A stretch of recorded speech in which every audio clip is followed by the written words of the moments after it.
around for 29 years?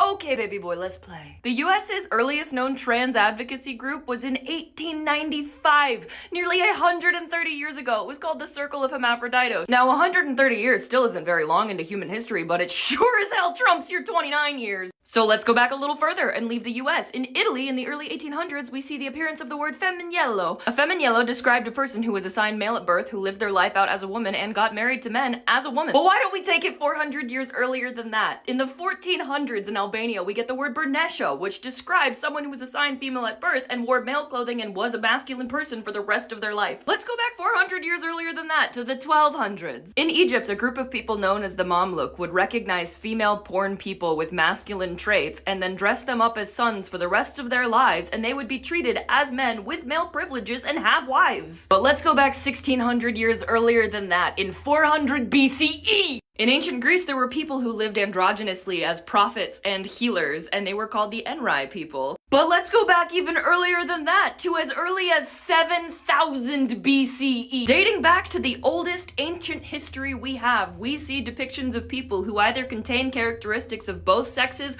or neither. And pretty much every region of the world with native peoples has a word for it in their culture. Dating back so far, we don't even know where it started. In indigenous Siberia, we get the word chuchi, which means trans or genderqueer. Mexico, with the early Zapotec and Oaxacan people, we get the muxe. They're called the Bakla and the Tagalog people of the Philippines. They're commonly called the sister girls and brother boys of Aboriginal Australia. There's quite literally hundreds of different names across Native American tribes. We now put that under the blanket term two-spirited, but of course respect anyone who identifies as something closer to their tribe. In South Asia, they were called the Hijra. And now you may be thinking, well, that's only a couple of peoples across world history. No, it's frickin' not! Because I only have so much time here, I chose random dates from history, but there are so many groups of people with so many names for genderqueer, trans, even drag queens, non-binary, everything. They've been here the whole entire time! Here's the other thing, they never go away. They just go into hiding when someone threatens to hurt them. And that's what's happening before our very eyes in the US, and that's what we need to be stopping. Because the history of genderqueerness is the history of humanity itself. Anyone trans watching this, please remember that in the earliest history, you would have been celebrated. You would have been considered a shaman, a religious leader. People would have looked up to you because you understood both sexes. So your ancestors are looking down on you and going, "Go, little rock star." So yeah, kid, I have done my research. Have you?